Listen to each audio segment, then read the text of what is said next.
Hello everyone, তোমরা সবাই কেমন আছো? আশা করি তোমরা সবাই ভালো আছো, সুস্থ আছো। আজকের আরও একটা ছোট্ট মিনি ব্লগে তোমাদের সবাইকে স্বাগত জানাচ্ছি আর আমার অনেক ভালোবাসা। ছেলে পড়তে গেছিলো, আসার পথে খাবার নিয়ে এসেছে। আমাদের দুজনার 2 প্লেট ঘুগনি, চাপাটি ঘুগনি নিয়ে এসছে। আর ওই চাপাটি ঘুগনিটা খেতে না খুব সুন্দর লাগে। যাই হোক, প্লেটগুলো না 20 টাকা করে নিয়েছে। তা আমার একটা আর আমার ছেলের জন্য একটা।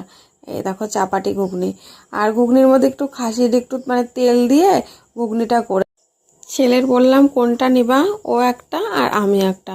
আর আজকে মানে গরম গরম মানে চাপাটি ঘুগনি, মানে ঘুগনিটাও গরম, আবার এদিকে চাপাটিটাও গরম, তাই ছেলেকে বলছি ভালোই হয়েছে। আর চাপাটি ঘুগনিটা না একটু গরম গরম খেতে খুব ভালো লাগে। চাপাটি ঘুগনি অনেক দিনই খাওয়া হয়নি, তা আমি চামচটা এত নরম তুলতেই পাচ্ছি না যে চাপাটি ঘুগনি একটু খাবো। তা চামচটা এত নরম আর কি।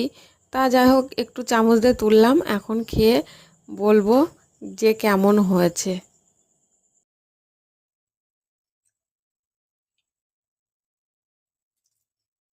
এই দেখো,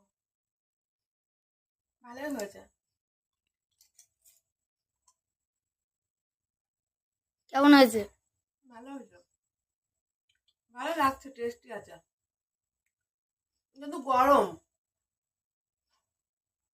মানে এইমাত্র ভাজলো না। এটা আমার, এটা ছেলে। চলো